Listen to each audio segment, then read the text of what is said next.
में भगवान का मिलना दुर्लभ नहीं बताया। भगवान तो तस्याहम अति सुलभ पार्थ। गीता में भगवान कह रहे हैं, हे पार्थ, हे अर्जुन, मैं दुर्लभ नहीं हूं, मैं अप्राप्य नहीं हूं, मैं कोई ऐसा नहीं हूं कि किसी को न मिल सकूं। तस्याहम, उनको मैं अत्यंत सुलभ हूं, उनको मैं प्राप्त हूं। किनको? जो तेषाम सतत युक्तानाम भजताम प्रीति पूर्वकम, जो प्रीति पूर्वक निरंतर मेरे भजन में लगे हुए हैं, ऐसे मेरे भक्तों के लिए मैं कहीं पर भी दूर नहीं हूं। ये भगवान ने अपनी सुलभता की घोषणा भगवत गीता के अंदर करके सुनाई। इससे हमें यह संकेत मिलता है कि यहाँ इस धरा पर भगवान का मिलना दुर्लभ नहीं है, भगवान का मिलना अत्यंत सुलभ है। और कई प्रमाण, आप सब, मुझे ये कहने में कोई हर्ज नहीं है कि सारे विद्वान श्रोता बैठे हैं यहाँ पर। हाँ, अपने श्रोता की इज्जत करनी चाहिए। बोलने वाला वक्ता अपने श्रोता का सम्मान करे, ये समझकर वक्तव्य न दे कि सुनने वाले सब बुद्धू बोधू हैं। अपने श्रोता का सम्मान करे, उसका उत्साह बढ़ाए ताकि उसकी श्रवण शक्ति प्रबल हो। और ध्यान रहे, जिसकी श्रवण शक्ति प्रबल है वो ही व्यक्ति अपने जीवन को रूपांतरित करने में कुछ काम कर सकता है।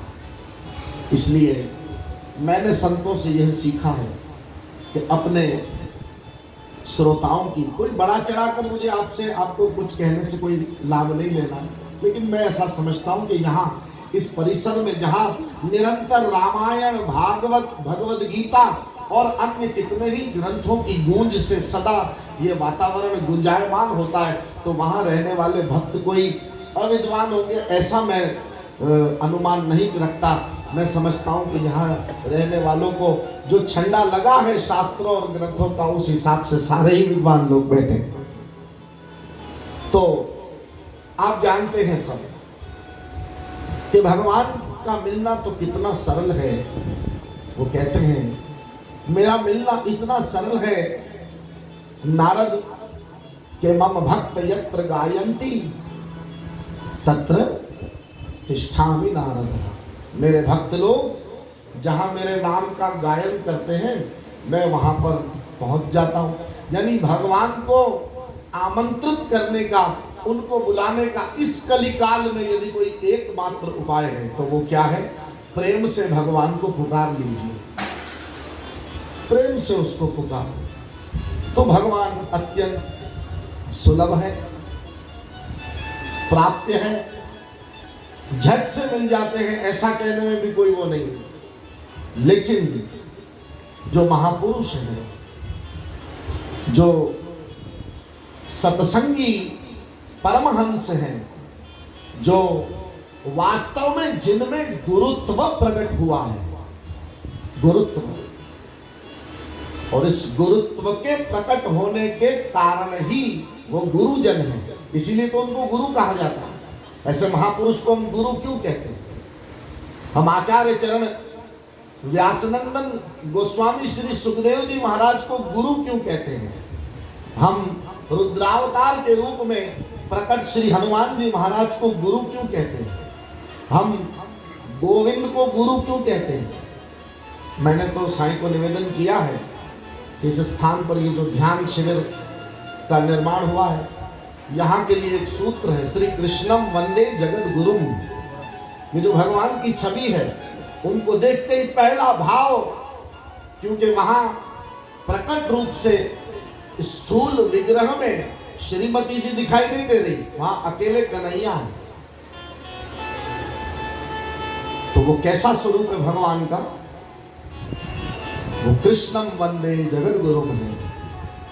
और कृष्णम वंदे जगत गुरुम कह करके जब मेरी व्यासपीठ भगवान की वंदना कर रही है, तो आप ऐसा मत समझ लीजिएगा कि वहां श्रीमती जी का निवास नहीं है। मैंने यहां पहुंचते ही एक सवाल भी डाला था कुछ भक्तों के बीच में कि भाई आपने अकेले कन्हैया विराजमान कर दिए, श्रीमती जी कहाँ गई? तो कुछ जो श्रोता थे उन्होंने औपचारिकता के कारण कुछ जवाब दिए, ऐसा ऐसा ये कारण था।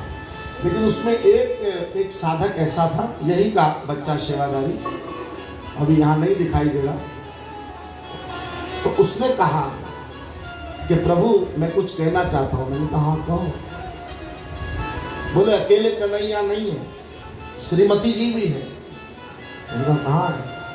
बोले श्रीमती जी का निरंतर निवास तो कान्हा के हृदय में होता है, तो कन्हैया अकेले नहीं है, उनके हृदय में राधा जी है। और फिर उसने कहा हमारे साईं जन ने फरमाया है हमें कि ध्यान तो हमें कन्हैया के ही चरणों का करना चाहिए, क्योंकि जो कन्हैया के चरणों में पहुंच गया वो तुरंत कन्हैया के हृदय तक पहुंच ही जाता है, और जो कन्हैया के हृदय में पहुंच जाता है उसको राधा रानी के दर्शन तो बहुत सरल हो जाते हैं। इसलिए मुझे भाव बड़ा प्यारा लगा कि वाकई कन्हैया अकेले तो नहीं है, लेकिन वहां देखकर प्रकट रूप से जैसे गोस्वामी व्यासनंदन भगवान श्री सुखदेव जी महाराज ने श्रीमती जी का भाव पूरे श्रीमद् भागवत के अंदर एक एक अक्षर में श्रीमती जी का नाम है, ऐसा ब्रज रसिक महापुरुषों का कथन है। जो ब्रज रसिक महापुरुष है वो तो कहते हैं भागवत का एक एक अक्षरम पुरुषाम, एक एक अक्षर में राधा जी हैं, लेकिन प्रकट रूप से सबको दिखाई, क्योंकि सार तत्व है ना, जैसे माखन दूध में प्रकट दिखाई नहीं पड़ता, उस माखन को प्रकट करने के लिए बड़ी एक प्रक्रिया से गुजरना पड़ता है।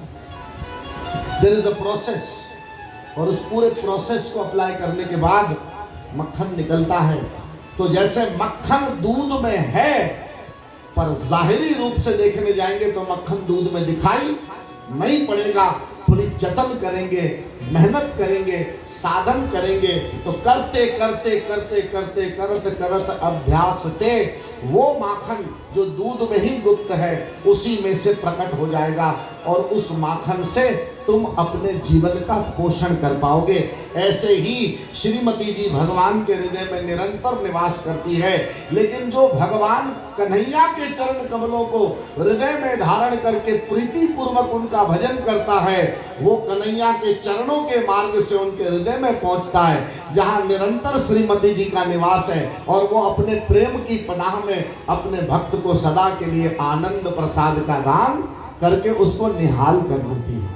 तो इसी प्रकार श्रीमती जी का निवास वहाँ गुप्त रूप से है, लेकिन मैं जब भगवान गोविंद को देख रहा हूँ तो मुझे वो योगीश्वर के रूप में दिखाई पड़ रहे हैं।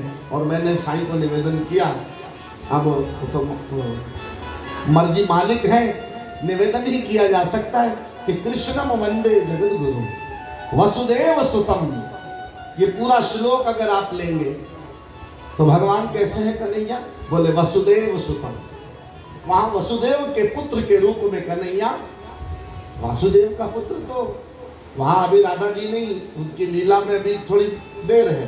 वसुदेव के पुत्र होने पर थोड़ा स्टेप बाय स्टेप चलिए। वसुदेव सुतम देवम कंस चाणूरमर्दनम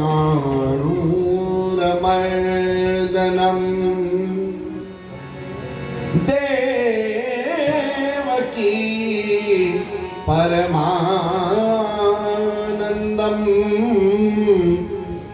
अन कृष्णम वंदे जगद्गुरुम।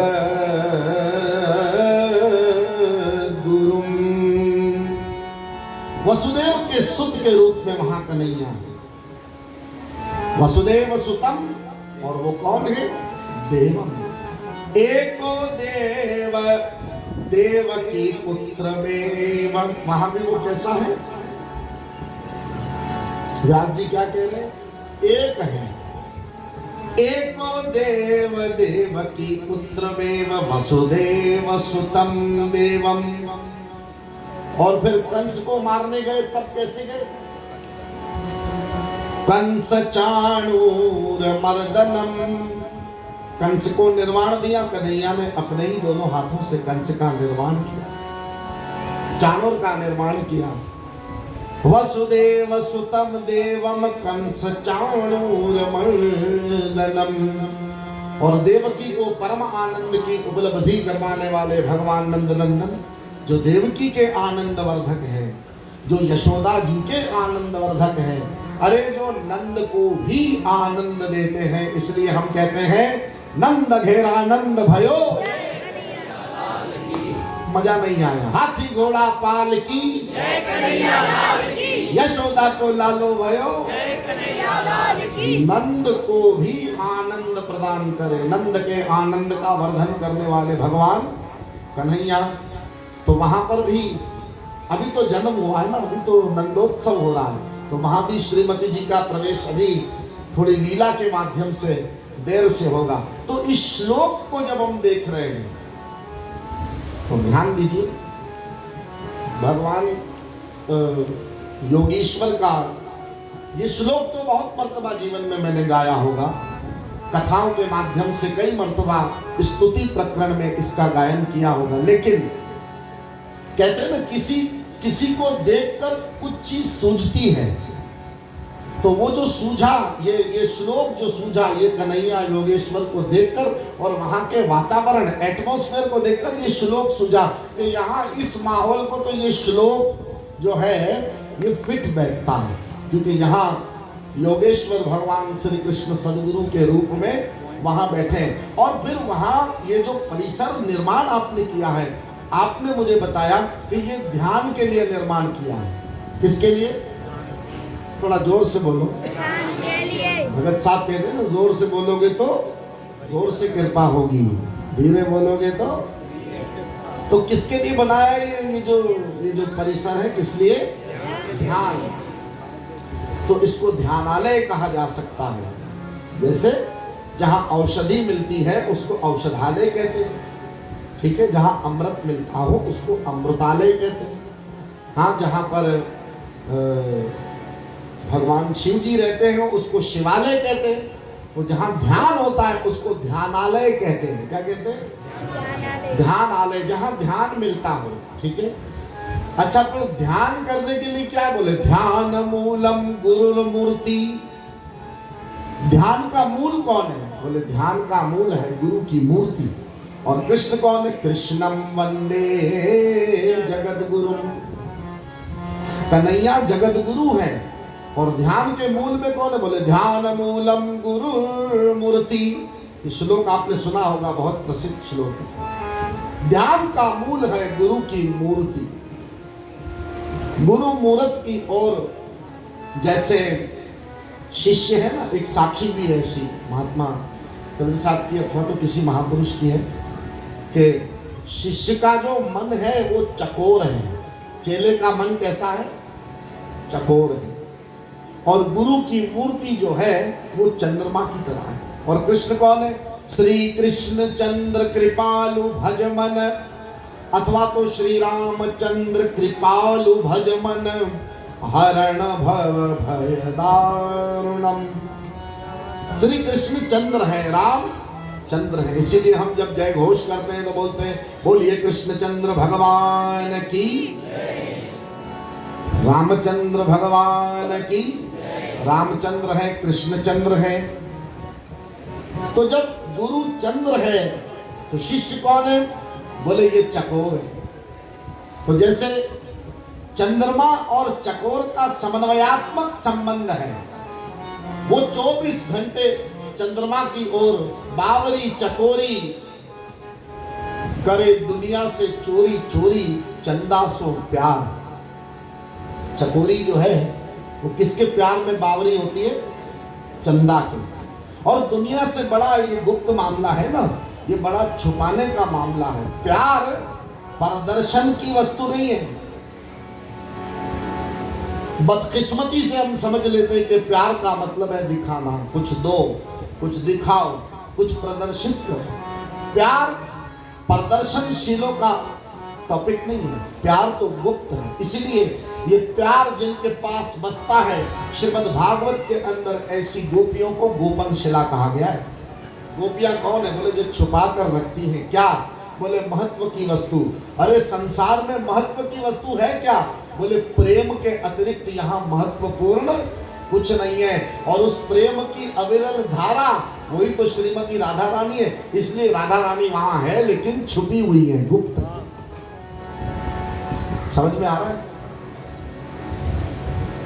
राधा रानी तो है लेकिन क्योंकि बड़ा गुप्त मामला है, इसलिए बावरी चकोरी करे दुनिया से चोरी। चोरी दुनिया से कैसे रखा है? उसको चुरा कर रखा है, बचा, कोई देख न ले, कोई की नजर न लग जाए। इस भाव से बड़ा गुप्त मामला रखकर चंद्रमा को प्रेम करती है चकोरी। चकोर चंद्र की ओर जिस प्रकार प्रेमाकुल होकर के, विरहकुल होकर के, व्याकुल होकर के जैसे चंद्रमा का दर्शन करता है, वैसे शिष्य का मन जो है वो चकोर है। और वो कहाँ मुखातिब होता है? बोले वो अपने सदगुरु के मुखमंडल की तरफ मुखातिब होता है। वो कन्हैया के रूप में हो, वो राम के रूप में हो, अथवा तो वो महादेव के रूप में हो। ये तीनों बड़े अनोखे तत्व हैं। तो शिष्य का मन बावरा होकर के जिस कन्हैया की ओर मुखातिब रहता है, लालायित रहता है, वैसे हम सबका भाव निश्चित रूप से, क्योंकि ये वातावरण बनाया ही इसीलिए दिया है कि हम सबको भी इस भाव का चस्का, इस भाव का चस्का खाली चाय का नहीं होता है, चस्का भाव का भी होता है। जिसको ये लग जाए, एक बार जिसको ये चस्का लग जाए, फिर वो जैसे लोग चाय नहीं, सुबह उठते ही चाय ढूंढते हैं, लाओ भाई चाय, चाय कहाँ गई? अभी मुंह ही नहीं धोया है। पहले कैसे चाय काटे गए, चाय काटे गए, चाय, अरे चाय रखी था। आप हंसते क्यों? मुझे समझ नहीं आया। तमाला छाला खिलो था मालूमन मुखे या गाल बुधाई छे। मु एड़ो छा बुधायो है तवा के? एड़ो गोपाल गीत गायो, मु एड़ो छा गायो जो तवा किलो था? हाँ पापो भी, मु भी अज पापा खादा था सुबह सुबह। वो अमड़ काले भाई चाय सांगड़ पापो, पाप न पापो।